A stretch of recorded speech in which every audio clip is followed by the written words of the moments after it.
Hello friends, welcome to Gargi classes. आज date है 15 सितंबर 2020 और एडिटोरियल डिस्कशन एंड एनालिसिस में आज अपन देख लेते हैं कि इंडियन एक्सप्रेस में कौन कौन से इंपॉर्टेंट आर्टिकल्स आए हैं। पर इससे पहले एक छोटी सी इन्फॉर्मेशन मैं आपको देना चाहूँगा कि जैसे कि अपन रोज़ दो पेजेस डिस्कस करते हैं, एक तो एडिटोरियल पेज, एक आइडिया पेज। आज से अपन क्या कर रहे हैं, दो पार्ट्स में स्प्लिट कर रहे हैं अपनी डिस्कशन को, क्योंकि डिस्कशन लेंथी हो जाती है तो कई बार क्या होता है, डिस्करेजमेंट का कारण बन जाती है वो। फिर आप क्या करते हो, स्विच कर जाते हो, या फिर एक होता है ना कि वीडियो को पूरा लंबा नहीं देखने की बजाय यूँ अवॉइड करते हो फिर, ठीक है। तो वो डिस्करेजमेंट को अवॉइड करने के लिए थोड़ा सा एक प्लान चेंज हुआ है। पार्ट 1 में अपन डिस्कस करेंगे, आपको मिलेगा एडिटोरियल पेज पे जितने भी इंपॉर्टेंट, चाहे एक आर्टिकल हो चाहे ना होगा तो अपन मिस कर देंगे, कोई प्रॉब्लम नहीं है। पर एडिटोरियल में डेफिनेटली एक या दो आर्टिकल इंपॉर्टेंट आते हैं, ठीक है। तो फर्स्ट पार्ट में तो आपको एडिटोरियल पेज की इंपॉर्टेंट इन्फॉर्मेशन मिल जाएगी, कोशिश करूंगा जल्दी से जल्दी खत्म हो। दूसरे पार्ट में आपको आइडिया पेज की मिल जाएगी, और ये दोनों पार्ट्स जो हैं वो आपको ज़्यादा वेट नहीं करना पड़ेगा। आपको 10 बजे के पहले पहले या ज़्यादा से ज़्यादा 10:30 बजे तक दोनों पार्ट मिल जाएंगे। पहला पार्ट तो आपको 8:30 या 9 बजे के पहले ही मिल जाएगा, ठीक है। तो चलिए स्टार्ट करते हैं अपना डिस्कशन। मैं आपको बता दूं, यहाँ पे अपन आर्टिकल डिस्कस करेंगे। एक तो चाइना वॉचिंग, आपने कल न्यूज़ पढ़ी होगी, फ्रंट पेज पे आई थी कि चाइना की एक आईटी फर्म इंडिया की कुछ की पर्सनैलिटीज़ को वॉच आउट कर रही है कि किस तरीके से वो काम कर रहे हैं। तो यहाँ पर थोड़ा सा अपन जानेंगे भी कि न्यूज़ क्या थी, और थोड़ा कंसर्न और इंडियन गवर्नमेंट को कैसे रिस्पॉन्ड करना चाहिए वो जानने की कोशिश करेंगे। दूसरा आर्टिकल है वो है अ मैरीटाइम अवेकनिंग। ये आर्टिकल चाइनीज़ नेवी से रिलेटेड अभी यूएसए का डिपार्टमेंट ऑफ डिफेंस की एक रिपोर्ट रिलीज हुई है। उसमें ये बताया गया है कि चाइनीज़ नेवल पावर है वो बहुत ज़्यादा बढ़ चुकी है। तो इससे रिलेटेड आर्टिकल है जिसमें यूएसए का कंटेक्स्ट भी देखेंगे थोड़ा, और इंडिया कहाँ स्टैंड करते हैं वो जानने की कोशिश करते हैं। फिर ये वाला आर्टिकल डिस्कस करेंगे, स्पीक टू द फार्मर्स। अभी जो प्रोटेस्ट चल रहे हैं हरियाणा और पंजाब में फार्मर्स के द्वारा, तो उनके बारे में जानने की कोशिश करेंगे। क्या तो कंसर्न हो उनके, और कंसर्न वाकई में बेस वाले हैं या बेसलेस हैं, और गवर्नमेंट को क्या करना चाहिए जिसके बेसिस पे कंसर्न्स एड्रेस हो सके, ठीक है। ये वाला आर्टिकल है स्टैब्लिशमेंट्स वॉरियर। ये आर्टिकल कंगना रनौत के से संबंधित है। इसके बारे में छोटी सी मेन चीज़ें निकल के आ रही है, एथिक्स के पेपर में आप यूज़ कर सकते हो कि बॉलीवुड में भी जो नेपोटिज्म है वो लगातार बढ़ता जा रहा है। उसकी वजह से वहाँ पर जो डाउन ट्रोडन सेक्शन या वीकर सेक्शन या फिर रूरल एरिया से जो लोग आते हैं उनको अपना खुद का करियर एक्सप्लोर करने का मौका कम मिलता है। ये एक मेन इंपॉर्टेंट पॉइंट है।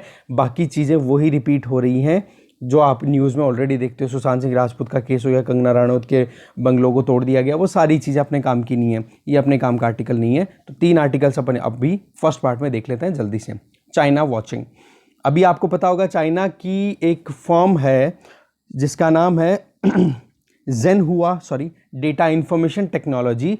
Shenzhen province Shenzhen based information technology based company है Zhenhua data information technology company, ठीक है। इसके बारे में इन्वेस्टिगेशन की जा रही है इंटरनेशनल न्यूज़ ऑर्गेनाइजेशंस के द्वारा, जिनमें से एक है इंडियन एक्सप्रेस, जिसके अपन आर्टिकल्स में डिस्कस करते हैं, ठीक है। तो ये यहाँ पर एक इंपॉर्टेंट चीज़ जो इंडिया के लिए निकल के आती है, क्रॉस कंट्री इन्वेस्टिगेशन जब किया गया तो पता पड़ा कि इंडिया के 10,000 इंडिविजुअल्स, चाहे वो पॉलिटिशियन हैं, गवर्नमेंट में काम करने वाले एम्प्लॉयज़ हैं, गवर्नमेंट के ऑफिसर्स हैं, बिजनेसमैन हैं, टेक्नोलॉजी जाइंट्स हैं, कोई मीडिया से रिलेटेड पर्सनालिटी है, कोई सिविल सोसाइटी से रिलेटेड आदमी है, तो उन सब से रिलेटेड ये इन्वेस्टिगेशन मतलब डेटा कलेक्ट करने का काम कर रही है ये कंपनी, जिसका नाम है Zhenhua data information technology company, ठीक है। तो यहाँ पर जो आप प्रोफाइलिंग की बात करोगे तो उसको अगर अपन देखें कि 10,000 लोगों का लेना, तो ये अपने आप में शॉकिंग है, स्टैगरिंग, दैट मीन्स शॉकिंग है ये अपने आप में। यहाँ पर ज़रूरत है कि हमें थोड़ा सा वरीसम वे में इन चीज़ों को टैकल करना, क्योंकि अगर की पर्सनैलिटीज़ को अगर ट्रैक किया जा रहा है और उसमें भी टारगेटेड अप्रोच, तो कहीं ना कहीं ये गवर्नमेंट ऑफ चाइना को फेवर करने वाला काम है। जैसा कि ये जो फर्म्स होती है ना, ये बिग डेटा कंपनी थी, big data Hadoop, big data technology आपने सुना होगा, इंटरनेट ऑफ थिंग्स की बात आती है तब, ठीक है। तो इस तरीके से चाइनीज़ ये जो फर्म है ये चाइनीज़ गवर्नमेंट के कोलैबोरेशन में काम करती है। तो ये कहीं ना कहीं हमारे यहाँ पर एक कंसर्न आता है, इसको एड्रेस करना बहुत ज़रूरी होता है। तो यहाँ पर कुछ स्ट्रेटेजिक टारगेटिंग से रिलेटेड जब ये इश्यूज आते हैं ना, तो बहुत सारे क्वेश्चन निकल के आते हैं।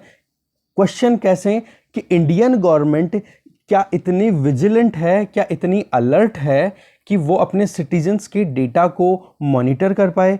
दूसरा, अगर मॉनिटर कर रही है तो क्या ट्रेडिशनल मेथड से भी बियॉन्ड कहीं इश्यूज जा रहे हैं, क्योंकि आज साइबर अटैक्स की बात हो रही है, साइबर डेटा को कलेक्ट किया जा रहा है, और डेटा आज तो मान लो कि क्रूड वे में या पीसेस के फॉर्म में, टुकड़ों में मिल रहा है डेटा।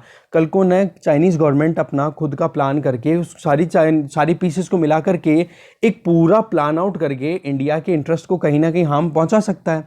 पहला सवाल तो यह है कि क्या इंडियन गवर्नमेंट इतनी विजिलेंट है। दूसरा सवाल है कि क्या हमारे यहाँ पर नॉर्म्स हैं जो कि साइबर हाइजीन को प्रमोट कर सके, दैट मीन्स कि साइबर सिक्योरिटी इंश्योर की जा सके। क्या पर्पज हो सकता है इस तरीके से डेटा को ले जाना?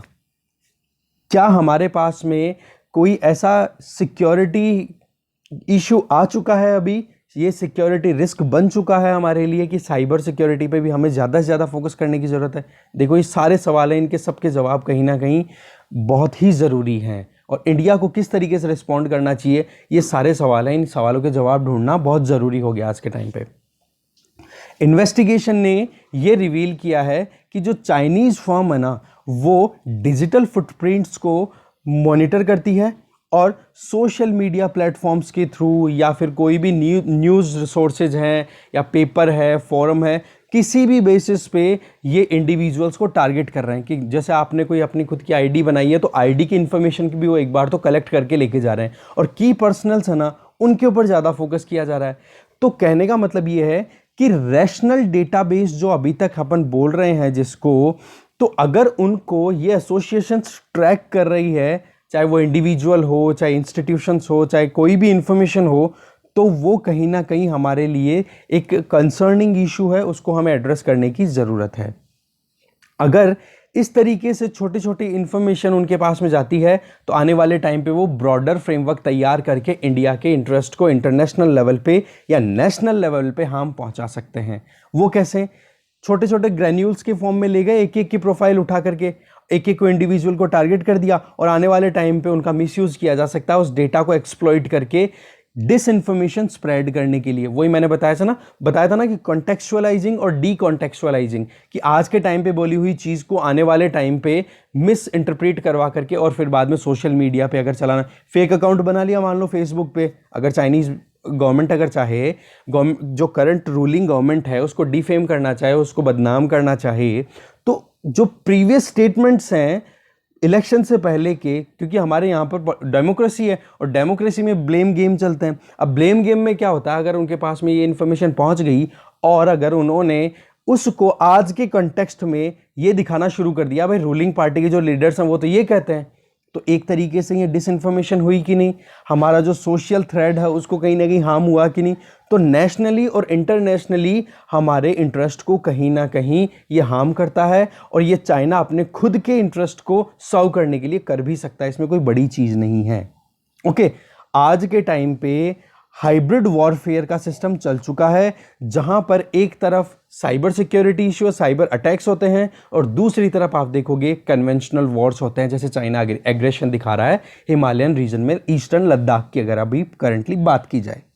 ठीक है, तो स्ट्रेटेजी जो है वो कहीं ना कहीं ये हो सकती है सोशल डिस्कॉर्ड को बढ़ाने की, कि कैसे भी करके समाज में अशांति फैलाई जाए, इकोनॉमिक एक्टिविटीज को डिसरप्ट करने की, बैंक अकाउंट्स हैक हो रहे हैं लोगों के, इंस्टीट्यूशंस को अंडरमाइन करने की, भाई इंडियन पार्लियामेंट अच्छे से काम नहीं करती है, इंडियन सुप्रीम कोर्ट है वो बिल्कुल ही गवर्नमेंट के फेवर में जा रहा है, डेमोक्रेसी को प्रमोट ही नहीं कर रहा।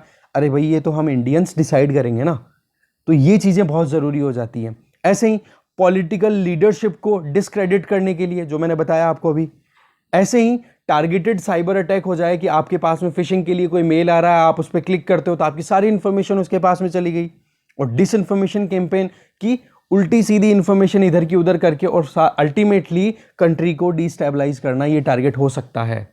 तो अगर चाइना के रीसेंट अटेम्प्ट्स को देखें तो यहाँ पर चाइना ने कहीं ना कहीं सेंसिटिव इंफॉर्मेशन को ऑब्टेन करने की कोशिश की है, और इंडियन गवर्नमेंट डेफिनेटली इसके लिए रिस्पॉन्ड करेगी मल्टीपल प्लेटफॉर्म्स पे। एप्लीकेशन पे आपने देख ही लिया, क्योंकि कहीं ना कहीं हमें कंटेन करना ज़रूरी है, हमें हमारी सोवरेनिटी और टेरिटोरियल इंटीग्रिटी को हमें प्रोटेक्ट करना ही है, और हमें सिक्योरिटी पर भी बहुत ध्यान देने की ज़रूरत है। तो अभी अर्जेंट क्या हो रहा है कि हम कैसे भी करके एक personal data protection framework establish करें। ठीक है, पर्सनल डेटा, इसके लिए जो श्री कृष्णा कमेटी जो थी उसने रिकमेंडेशन भी दे रखी है और बिल भी आया हुआ है डेटा प्रोटेक्शन से रिलेटेड। तो वो भी यहाँ पर आर्टिकल के अकॉर्डिंग केवल एनफ नहीं होगा, उसके अलावा हमें प्रिवेसी लॉज भी एनफोर्स करने होंगे। हाँ, ये बात सही है कि फॉरेन ज्यूरिसडिक्शन में हम कहीं पर भी अगर हमारे खुद के लॉज को अप्लाई करने की कोशिश करें, अगर इंटरनेशनल लेवल की बात करें, तो वो नियरली इम्पॉसिबल है। पर हम कहीं ना कहीं एक चीज़ तो इंश्योर कर सकते हैं ना कि भाई अगर आपको कोई डेटा रिक्वायर है, इंटरनेशनल कोई भी फर्म है, तो भाई आपको एक्सप्लिसिट कंसेंट लेनी होगी। दैट मीन्स जिस भी पर्टिकुलर इंडिविजुअल या इंस्टीट्यूशन या ऑर्गेनाइजेशन का आप डेटा एक्सेस करना चाहते हो, उनसे पहले पूछो और वो हाँ करे तो आप डेटा एक्सेस कर सकते हो। तो यहाँ पर ज़रूरी है कि अगर थर्ड पार्टी कोई डेटा एक्सेस करती है तो explicit consent, personal data protection framework, और कोशिश ये करनी चाहिए कि हमारे यहाँ के प्रिवेसी लॉज कहीं ना कहीं इतने स्ट्रिंजेंट हो जिसकी बेसिस पे कोई भी हमारे जो साइबर सिक्योरिटी है उसको ब्रीच ना कर सके। तो ये जेनहुआ ने जो काम किया है, ये एक अथॉरिटेरियन सिस्टम के साथ में काम कर रहा है चाइना में। ठीक है, तो यहाँ पर जो इंफॉर्मेशन माइनिंग होती है वो हमारे डेमोक्रेटिक एनवायरनमेंट को खराब कर सकती है, क्योंकि जब तक हम हमारे यहाँ पे एक ऐसा रेगुलेटरी राडार नहीं बनाएंगे जो कि इन एक्टिविटीज़ को सेंस करके रोक ना सके, तब तक हमारे लिए बहुत सारी प्रॉब्लम है। तो थर्ड पार्टी से अगर डेटा शेयर हो तो कहीं ना कहीं एक कंसेंट का जो कॉन्सेप्ट है वो हमें लगाना ही पड़ेगा। अगर वो नहीं होगा तो मैटर और ज़्यादा कॉम्प्लेक्स होता हुआ दिखाई दे रहा है। एप्लीकेशन को बैन करना वाज ओके, बट जेनहुआ जैसी कंपनीज, इनको कैसे कंट्रोल करोगे, दैट इज मोर डिफिकल्ट। तो इस चीज के लिए हमें इंफॉर्मेशन जो आज स्क्रैप्स के फॉर्म में पड़ी हुई है ना, आज उसकी हम कुछ वैल्यू नहीं करते, हम मन में आए जहाँ पे लॉगिन कर देते हैं, मन में आए जहाँ पे आईडी बना देते हैं अपनी, तो ये बहुत ही ज़्यादा एक इनवैल्यूएबल एसेट है जो टाइम और स्केल के साथ में हार्वेस्ट किया जा सकता है हमारे दुश्मन देशों के द्वारा। तो यहाँ पर ज़रूरत है कि कैसे भी करके एक प्रॉपर वे में एक अंडरस्टैंडिंग डेवलप की जाए, फ्रेमवर्क तैयार किया जाए गवर्नमेंट के द्वारा, और साथ में ये भी ध्यान दिया जाए कि कॉस्ट और बेनिफिट किस कदम को उठाने में ज़्यादा मिल रहा है। तो अलग अलग ऑप्शंस को हमें एक्सप्लोर करना चाहिए अगर कोई भी आगे हम स्टेप फॉरवर्ड लेते हैं इन तरीके के इश्यूज़ को टैकल करने के लिए। ठीक है, तो ये आर्टिकल था। Next article is about a maritime awakening. ये है अरुण प्रकाश के द्वारा लिखा हुआ आर्टिकल। सितंबर 2020 में अभी एक एनुअल रिपोर्ट आई है चाइना पे यूएस डिपार्टमेंट ऑफ डिफेंस के द्वारा, और इसमें एक स्टनिंग अनाउंसमेंट है। स्टनिंग का मतलब आपको चौंकाने वाला अनाउंसमेंट आया है कि जो पीपल्स लिबरेशन आर्मी नेवी, मतलब प्लान जो है वो वर्ल्ड की लार्जेस्ट हो चुकी है। मतलब चाइनीज़ नेवी है वो वर्ल्ड की लार्जेस्ट हो चुकी है। उनके पास में ओवरऑल बैटल फोर्स की अगर बात करो तो 350 से ज़्यादा शिप्स और सबमरीन्स हैं, जिसमें 130 तो मेजर सरफेस कॉम्बेटेंट हैं, मतलब सी सरफेस पे चलने वाले बड़े बड़े शिप्स हैं, नेवल शिप्स। यूएस नेवी के पास भी 293 शिप्स ही रह गए हैं। तो आप देख सकते हो कितना एडवांसमेंट नंबर्स में कर लिया है चाइना ने। और चाइना ने कभी भी इस चीज़ को कंसिडर नहीं किया कि भाई इस रैशनल को बताया कि क्यों वो मिलिट्री मसल को अपना आप बढ़ाया जा रहा है। आज चाइना का जो नेबर है, पर्टिकुलरली इंडिया को यहाँ पे टारगेट कर रहे हैं कि इंडिया जो है वो कहीं ना कहीं कंफ्यूज्ड है, वो वंडर करेगा, ठीक है, कि चाइना जो है वो केवल और केवल एक वार्निंग देना चाह रहा है इंडिया को कि भाई इंडिया जैसे कंट्रीज को अगर वो एग्रेशन भी नहीं दिखाता और अपने मिलिट्री कैपेबिलिटीज को इंक्रीज कर रहा है, दैट मीन्स कि वार्निंग दे रहा है। क्योंकि अभी रिसेंट जो एडवेंचरिज्म किया है ना चाइना ने हिमालयन रीजन में, तो वहाँ पर इंडिया के लिए और ज़्यादा कंसर्न हो जाते हैं इस तरीके की चीज़ों को देखना और इनको ट्रैक आउट करना और इनको हैंडल करना। जो पीएलए नेवी है वो केवल रातों रात ही नहीं बढ़ी है, इसके लिए एक क्लियर मैनिफेस्टेशन रहा है, क्लियर एक विजन रहा है चाइना के पॉलिटिकल लीडरशिप के बीच में, एक ग्रैंड स्ट्रेटेजिक विजन, मतलब एक लंबी प्लानिंग, लंबी और चौड़ी प्लानिंग। ठीक है, इसमें ये जो डेवलपमेंट हुआ, एडवांसमेंट हुआ नेवल फोर्स की जो कैपेबिलिटी है, उसके पीछे बहुत सारे फैक्टर्स हैं। उनमें सबसे पहला फैक्टर है चाइना की जो कोस्टल लाइन है वो है 14,500 किलोमीटर, जो कि बहुत लेंदी है, और इंडिया के कंपैरिजन में ये जस्ट डबल है। दूसरा, चाइना का टारगेट है कि रीयूनिफाई करना, जो ताइवान है उसको भी कैप्चर कर लेना। आज ताइवान में डेमोक्रेसी चलती है, ताइवान वन चाइना पॉलिसी के अंडर में मेन चाइना लैंड जो है, बड़ा वाला जो चाइना है उसको ताइवान बोलता है कि ये हमारा पार्ट है, और ये बड़ा वाला चाइना बोलता है ताइवान हमारा पार्ट है। ठीक है, प्रॉब्लम क्या है, जो बड़ा वाला चाइना, मेन जो चाइना है जहाँ पे शी जिनपिंग और कम्युनिस्ट पार्टी रूल करती है, तो वहाँ तो कम्युनिस्ट रूल है और यहाँ पे डेमोक्रेसी है ताइवान में। केवल आइडियोलॉजी का डिफरेंस, समझ रहे हो, बताते दोनों एक दूसरे को है। ठीक है, तो ज़्यादा तो पावरफुल शी जिनपिंग वाला ही है, कम्युनिस्ट पार्टी वाला। तो कहने का मतलब ताइवान को रीयूनिफाई करना है और अपनी मैरीटाइम क्लेम्स को अचीव करना है, जैसे कि साउथ चाइना और east China, south east China और ईस्ट चाइना सी में अपने जो टेरिटोरियल जो आइलैंड्स के बारे में बताता है, जैसे स्पार्टले, इनके बारे में पार्सेल आइलैंड्स तो हो गए साउथ ईस्ट चाइना में, साउथ चाइना सी में, और आप ईस्ट चाइना में देखोगे तो सेंकाकू आइलैंड, तो इन पे क्लेम करना। इसी तरीके से अपनी जो एक्सपेंशनिस्ट टेंडेंसी है, जो कहीं ना कहीं यूएसए से कॉन्फ्लिक्ट में ला देती है चाइना को, जैसे यूएसए की अभी आपने सुना होगा कि फिलीपींस वाले रीजन में जो साउथ चाइना सी है, वहाँ पर यूएस नेवल फोर्सेस जो शिप्स हैं वो कहीं ना कहीं घूमते फिरते हुए दिखाई दिए, रोम करते हुए दिखाई दिए। तो वो जो चीज़ें थी वो कहीं ना कहीं चाइना के लिए कंसर्निंग है, तो उसको भी एड्रेस करना है कि यूएसए भी कहीं एग्रेशन दिखा सकता है। इसके साथ में चाइना का खुद का बेल्ट एंड रोड इनिशिएटिव है, उसको प्रोटेक्ट करना, उसको प्रमोट करना, और मैरीटाइम सिल्क रूट को प्रमोट करना। तो कहने का मतलब ये है कि अल्टीमेटली ये जो चाइना का मैरीटाइम जो स्ट्रेटेजी है ना, ग्रैंडोइज का मतलब ब्रॉड लेवल पे ये मैरीटाइम स्ट्रेटेजी जो चाइना की है, वो कहीं ना कहीं इन सारे इश्यूज की बेसिस पे है, ना कि रातों रात डेवलप हुई है। बहुत सारे रीजंस हैं इसको समझने के लिए। और दूसरी तरफ अगर इंडिया को देखें तो इंडिया ने हमेशा से स्टेटस को, दैट मीन्स कि इतनी फोर्स हो कि हम हमारी टेरिटोरियल इंटीग्रिटी और सोवरेनिटी को सेफगार्ड कर सके, बचा सकें। तो ये आज के टाइम पे आप देखोगे चाइना जैसे कंट्री से जब हमें कॉन्फ्लिक्ट के सामने करना पड़ सकता है, तो वहां पर ये इनएडिक्वेट बताया जा रहा है, और रियलिटी भी है। एक तरफ तो हमारे यहाँ पर लो बजटरी प्रायोरिटी दी जाती है, दूसरी तरफ इंडियन नेवी ने फिर भी अपने आप को अपग्रेड किया है, दूसरे देशों के साथ में ईगरली एक्सरसाइजेज में पार्टिसिपेट भी करना चाहती है इंडियन नेवी। तो दूसरी तरफ सी लॉज जो हैं उनको एक अच्छे ऑर्डर में बनाए रखने की भी कोशिश करने के लिए इंडियन नेवी हमेशा स्टैंड करती है। फंड की कमी है उसके बावजूद भी, तो इंडियन नेवी ने खुद से अपने हिसाब से आगे धीरे जितना भी बजट मिला उसके अकॉर्डिंग मॉडर्न और कैपेबल 3 डायमेंशनल फोर्स के फॉर्म में अपने आप को स्टैब्लिश किया है। मॉडर्नाइजेशन भी हुआ है और 3 डायमेंशनल फेसेस के अंदर, एयर में भी, ओवर द सरफेस और अंडर द सरफेस, तीनों जगह पे लड़ने के लिए तैयार। और आज वर्ल्ड की डिफरेंट नेवीज की अगर बात की जाए तो इंडियन नेवी को नेटो स्टैंडर्ड्स के इक्वलेंट माना जाता है, जो कि अपने आप में लो बजट होने के बावजूद भी अच्छा स्टैंडर्ड है, बुरा नहीं है। बट पॉइंट जो आता है वो आता है कि हमारे जो राइवलरी कंट्रीज हैं वो हमसे कितना आगे हैं, वहां पर हम कंपैरिजन कर रहे हैं, वहां पर हम थोड़ा सा अपने आप को स्टैंड करने की कोशिश करते हैं।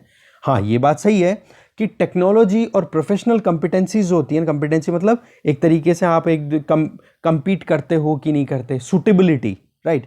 तो टेक्नोलॉजी और प्रोफेशनल कंपिटेंसीज जो होती हैं वो हमेशा से यार्ड स्टिक रही है एक मेजरमेंट करने के लिए कि कितना कॉम्बैट इफेक्टिवनेस है, कितना आप अपनी खुद की टेरिटोरियल इंटीग्रिटी और सॉवरेनिटी को प्रोटेक्ट करने के लिए कैपेबल हो।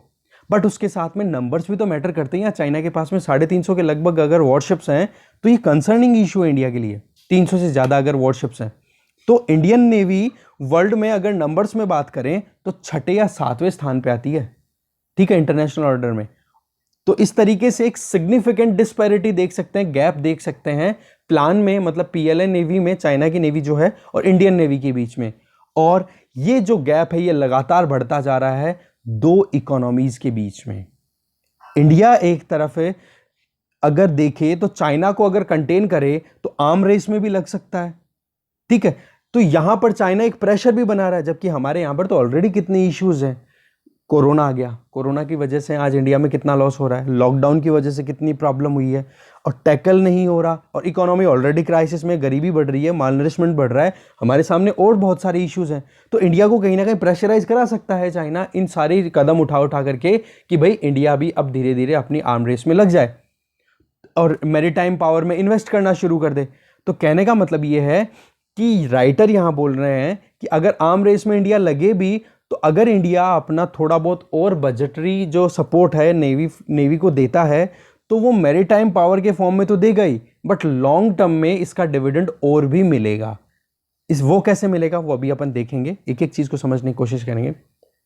अभी अगर ये जो डिफिकल्ट सिचुएशन निकल के आ रही है जिसको इंडिया फेस कर रहा है, वो भी पर्टिकुलरली अपने ही रीजन में, ऐसा नहीं बाहर जाकर के, अपने ही रीजन में, तो ये जो हेजेमनिक नेबर है ना, जो अपनी खुद की डोमिनेंस बनाना चाहते हैं, हेजेमनी बनाना चाहते हैं, उनको टैकल करना हमारे लिए बहुत ज़्यादा ज़रूरी हो जाता है।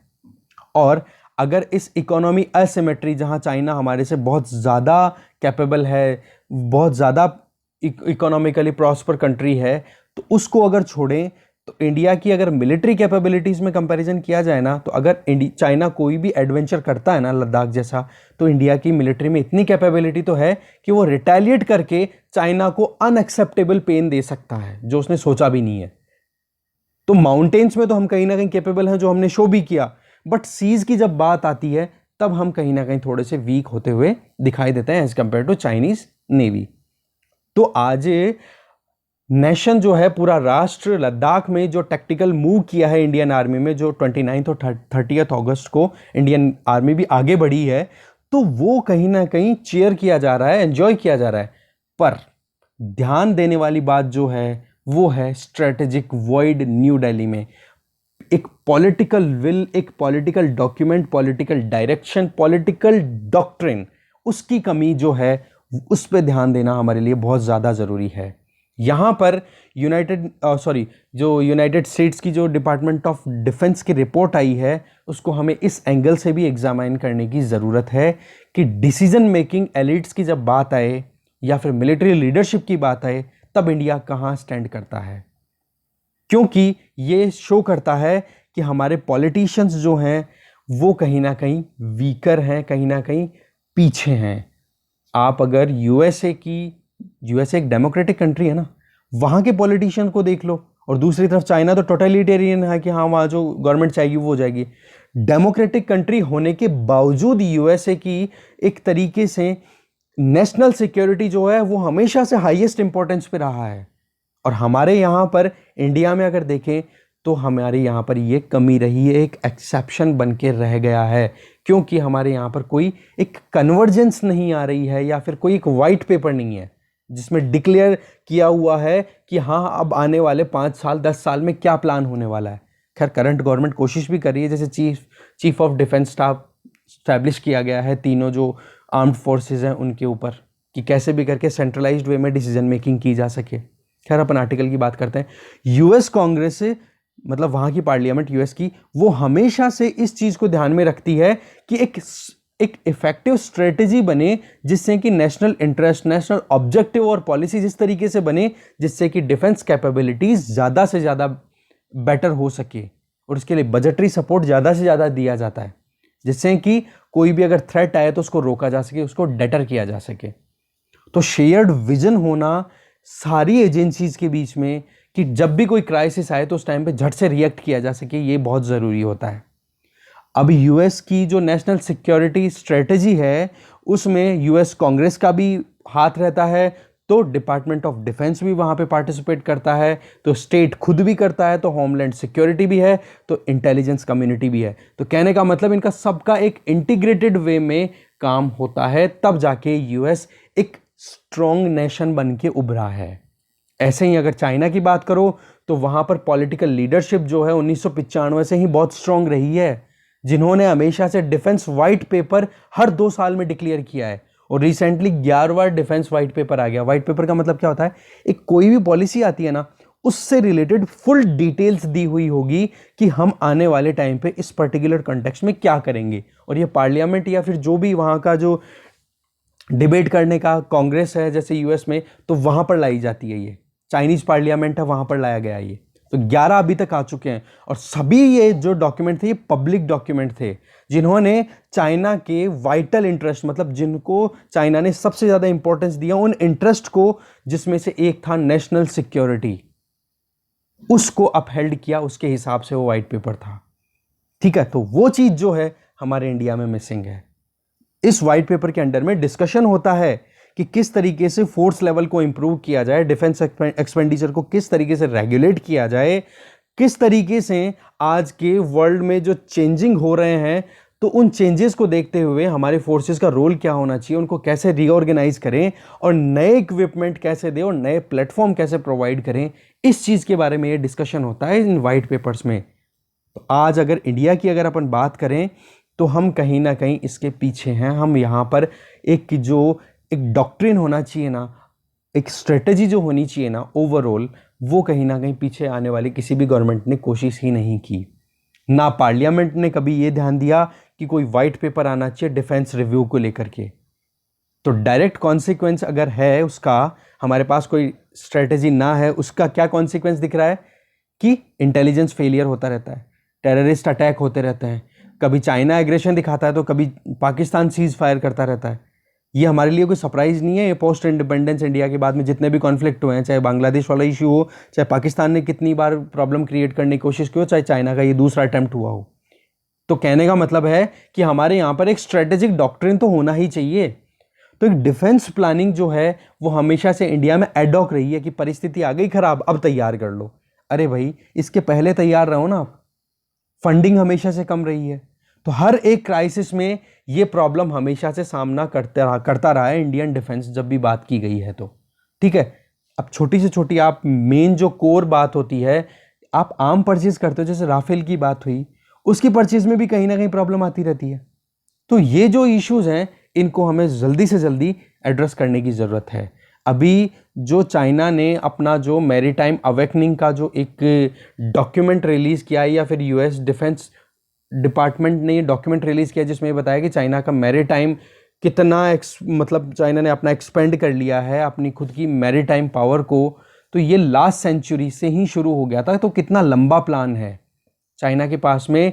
चाइनीज नेवी जो है वहां पर विजनरी एडमिरल्स मिले हैं उनको 1980 से लेकर के। इवन जो वहां पर सेंट्रल मिलिट्री कमीशन है ना चाइना का, वहां पर भी इफेक्टिव लीडरशिप मिली है। चाहे कोई भी चेयरमैन बना हो, उसका शुरुआत होती है डेंग जियाओपिंग।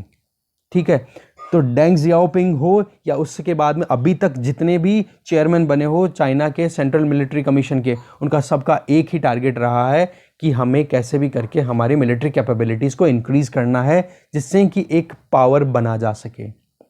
तो चाइना की जो ये सेंट्रल मिलिट्री कमीशन है, इसकी लीडरशिप ने ग्रास्प भी किया है रियलिटी को कि मैरीटाइम पावर बनना ज़्यादा ज़रूरी है बजाय कि केवल लड़ाइयाँ लड़ना। कहने का मतलब है, एक तरफ तो आप ये सोचते हो कि हम हमारी खुद की टेरिटोरियल इंटीग्रिटी और सॉवरेनिटी को हम प्रोटेक्ट करेंगे, तो केवल एक लड़ाई तो करने की सोच रहे हो, और दूसरी तरफ आप मैरीटाइम पावर बनो तो वर्ल्ड में आपका नाम हो जाता है, जो चाइना ने किया।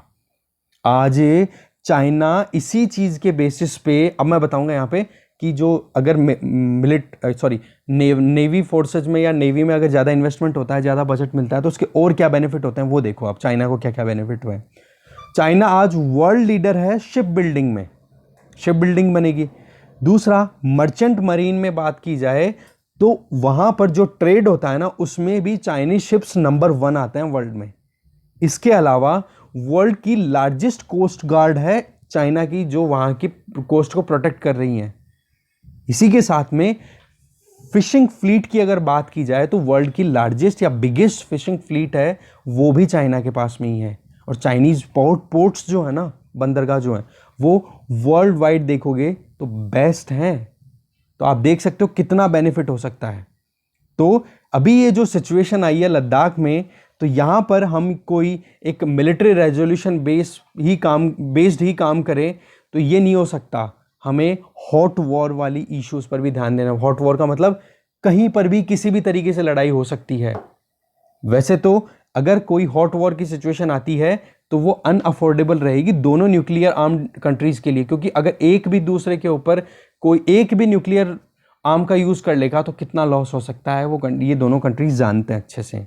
तो इसका आंसर क्या है कि किस तरीके से हम टैकल कर सकते हैं चाइना जैसी जो एक एग्रेसिव पावर्स हैं, तो वहाँ पर एक एक्सटेंडेड नेगोशिएशंस की ज़रूरत है हाई पॉलिटिकल और डिप्लोमेटिक लेवल पे, जो कि की जा रही है बहुत हद तक मॉस्को में अभी रिसेंटली जो मीटिंग्स हुई है। दूसरी तरफ है जो वीकर पावर इंडिया जिसको बोला जा रहा है, क्योंकि कंपैरिजन किया जाए तो इंडिया कहीं ना कहीं कम है, तो पावर बैलेंसिंग की ध्यान देने की ज़रूरत है, जिससे कि हम एक मैसेज दे सकें कि भाई चाइना तू अगर कुछ गड़बड़ करेगा तो हम भी तेरे से कम नहीं है। तो हमें like minded countries for example US, Japan, Australia, quad, इस ग्रुप को रिवाइवल की तरफ लेके जाने की ज़रूरत है। इसमें आर्मी का कोई रोल नहीं है, इसमें रोल फिर मैरीटाइम पावर्स का ही है, क्योंकि ये सारे कंट्रीज इंडो पैसिफिक की बात करते हैं, इंडो पैसिफिक रीजन में जहां पे चाइना अपनी एग्रेशन दिखाता है, और ये सारे कंट्रीज चाहते हैं कि जो वर्ल्ड ऑर्डर है उसको फॉलो किया जाए प्रॉपर वे में। तो लास्ट में राइटर एक ही चीज बोल के कंक्लूड करना चाहते हैं कि आज के टाइम पे हम जानते हैं कि हमारे यहाँ पर गवर्नमेंट फिस्कल डेफिसिट का सामना कर रही है, पर जो अभी तक नेग्लेक्टेड मैरीटाइम सेक्टर जो डोमेन रहा है उस पर हमें ज़्यादा ध्यान देने की ज़रूरत है। इसके बहुत सारे बेनिफिट हैं, केवल इसका यही बेनिफिट नहीं है कि हम मैरीटाइम सिक्योरिटी इंश्योर कर पाएंगे, इसके अलावा हम हमारी शिप बिल्डिंग भी बूस्ट कर सकते हैं, मर्चेंट फ्लीट को भी एक्सपेंड कर सकते हैं, पोर्ट्स को मॉडर्नाइज कर सकते हैं, और फिशरीज जो हैं, जो मछुआरे निकलते हैं उनको मैकेनाइज्ड वे के अंदर फिशरी फैसिलिटी अवेल करा सकते हैं। इससे लॉन्ग टर्म इम्पैक्ट मिलेगा इकोनॉमी को। साथ में जो एंसिलरी इंडस्ट्री जो है, जो इन पूरे मैरीटाइम सिस्टम को अपन एम्पावर करें, बेटर करेंगे, तो उसके लिए जो बेसिक जो इंडस्ट्रीज होंगी वहाँ पर स्किल्ड यूथ की ज़रूरत होगी। तो हमारा जो डेमोग्राफिक डिविडेंड है हम उसको हार्नेस कर सकते हैं, उनको एम्प्लॉयबल बना सकते हैं, और ऐसे करके हम आत्मनिर्भरता की तरफ आराम से बढ़ना वो हमारे लिए पॉसिबल हो सकता है। ठीक है, तो ये आर्टिकल भी अपना ख़त्म होता है। नेक्स्ट आर्टिकल देख लेते हैं। नेक्स्ट आर्टिकल है स्पीक टू द फार्मर। ये आर्टिकल लिखा गया है कि अभी जो प्रोटेस्ट देखे गए हैं ना किसानों के द्वारा पंजाब और हरियाणा में, उसके पीछे दो इंपॉर्टेंट चीज़ें निकल के आ रही हैं। पहली चीज़ तो ये कि गवर्नमेंट ऑफ इंडिया ने 3 ऑर्डिनेंस निकाले हैं, उन 3 ऑर्डिनेंस में 2 ऑर्डिनेंस के बेसिस पे ये आ रहा है। पहला ऑर्डिनेंस तो ये कि फार्मर्स को अलाउ कर दिया गया है कि वो एपीएमसी मंडीज जो है ना उनके बाहर जाकर के अपने खुद के प्रोडक्ट को बेच सकते हैं। तो यहाँ पर कंसर्न आ रहा है फार्मर्स का, जो प्रोटेस्ट कर रहे हैं कि भाई जो गवर्नमेंट खुद प्रोक्योर करती है ना फूड ग्रेन्स को, जिस पे जो प्राइस होती है उसको बोलते हैं एमएसपी, तो वो कहीं ना कहीं ख़त्म ना हो जाए। उनको एक तो ये डर है, क्योंकि अगर फार्मर्स बाहर मंडी के बाहर जाके बेचेंगे तो वो अपनी मनमानी प्राइसेस पे बेचेंगे, तो गवर्नमेंट कहीं विड्रॉ तो नहीं कर रही है खुद का रोल। तो एक तो ये कंसर्निंग इशू है जो कि यहाँ पर आर्टिकल के अकॉर्डिंग बेसलेस है, इसका कोई बेसिस नहीं है। दूसरा जो है वो है कि कॉन्ट्रैक्ट फार्मिंग को प्रमोट करना, farmers produce trade and commerce promotion and facilitation ordinance, जिसमें कि कॉन्ट्रैक्ट फार्मिंग को एक तरीके से प्रमोट किया जा रहा है, जिसमें फार्मर्स जो हैं वो अपना खुद का जो प्रोड्यूस है, जो भी प्रोडक्शन हो रहा है उसको सीधा कोई भी एग्रीकल्चर बेस्ड इंडस्ट्री का जो प्रोसेसिंग होती है उनको डायरेक्ट सेल आउट कर सकते हैं। कोई रिटेलर हो उसको बेच सकते हैं, कोई एक्सपोर्टर हो उसको बेच सकते हैं। तो कहने का मतलब ये है, एक तरफ तो एमएसपी को लेके इशू आ रहा है और एक तरफ कॉन्ट्रैक्ट फार्मिंग को लेकर के इशू आ रहा है। तो जो कॉन्ट्रैक्ट फार्मिंग वाला जो है, ये दोनों जो ऑर्डिनेंस है, ये कहीं ना कहीं करंट पार्लियामेंट सेशन में डिस्कशन भी होगा और अप्रूवल लेने की भी जरूरत इनको पड़ेगी। तो पॉइंट ये आता है कि जो प्रोड्यूस हैं वो अभी तक मंडीज में जाएंगे या नहीं जाएंगे। तो यहां पर आर्टिकल सीधा बोल रहा है कि जो एग्रीकल्चर प्रोड्यूस है वो मंडी में जा सकते हैं। कहने का मतलब ऑटोनॉमी दी गई है। जो एपीएमसीज की पहले मोनोपोली हुआ करती थी ना कि मंडीज में ही आप अपने फार्मर्स मतलब एग्रीकल्चर प्रोड्यूस को बेच सकते हो, वो अब आप बाहर भी जाके बेच सकते हो, गवर्नमेंट एजेंसीज भी प्रोक्योर करेंगी, आप किसी भी डायरेक्ट मर्चेंट को भी डायरेक्ट बेच सकते हो। तो ये मोनोपोली को खत्म करने का था। तो ये करंट प्रोटेस्ट जो है ना पंजाब हरियाणा में, उसका मेन कारण है कि पंजाब और हरियाणा में मंडीज का जो नेटवर्क है ना बहुत स्ट्रांग है, और वहां पर एमएसपी बेस्ड वीट और पेडी का जो प्रोक्योरमेंट होता है वो 80,000 से 90,000 करोड़ रुपए का सालाना होता है। तो उसकी वजह से जो बिचौलिए जो होते हैं ना, आड़तिया जिनको बोलते हैं, कमीशन एजेंट जो कमीशन लेते हैं, उनकी लॉबी बहुत पावरफुल है। तो आज अगर कोई भी फार्मर इन एपीएमसी से बाहर जाकर के कुछ सामान बेचता अपना, तो इनको आड़तियों को तो प्रॉब्लम हो ही गया ना, इसलिए ये रेजिस्टेंस का सामना करना पड़ रहा है। एक तरफ आप रेजिस्टेंस का सामना कर रहे हो पंजाब हरियाणा में, तो ये भी नहीं है कि ऑल ओवर इंडिया ये प्रोटेस्ट हो रहे हैं, नहीं। आप दूसरी तरफ देखोगे तो जो फार्मर्स हैं, जो खुद ऑरेंज पोमेग्रेनेट्स महाराष्ट्र में जो खुद यहाँ पे उगाते हैं और खुद ये चाहते हैं कि वो डायरेक्ट जो प्रोसेसर्स हैं या फिर जो इंडस्ट्री है उनसे डील करे, तो वो तो सपोर्ट भी तो करेंगे ना। तो कहने का मतलब ये है कि यहाँ पर गवर्नमेंट को ये चीज़ क्लियर करने की ज़रूरत है कि ऑर्डिनेंसेस जो है ना वो अभी एमएसपी प्रोक्योरमेंट ऑपरेशंस को ख़त्म नहीं करेंगे और उस पर कोई इम्पैक्ट नहीं है। और दूसरा, फार्मर्स को ऑटोनॉमी देने के लिए ऑर्डिनेंस आए हैं, इसके बारे में डिबेट होना चाहिए पार्लियामेंट में, जिससे कि क्लियर मैसेज जा सके। ठीक है, आप देख सकते हो डेयरी हो गई, शुगर मिल्स हो गई, यहाँ इनमें क्या होता है, डेयरी में कोई मंडी से थोड़ा ना दूध खरीद के लेके आती हैं कंपनीज। इसमें क्या होता है, जो भी लोकल जो प्रोड्यूसर है, मिल्क प्रोड्यूसर है, वो सीधा जाते हैं और बेच देते हैं मार्केट में। ठीक है, जो भी डेयरी वाले होते हैं, ये जो कोऑपरेटिव डेयरीज होते हैं, उनसे कॉन्ट्रैक्ट करके इस तरीके से होता है सारा। तो ये चीज़ प्रमोट करने की ज़रूरत है। सेकंड पार्ट आपको अभी थोड़ी देर में ही मिल जाएगा। तब तक के लिए थैंक यू।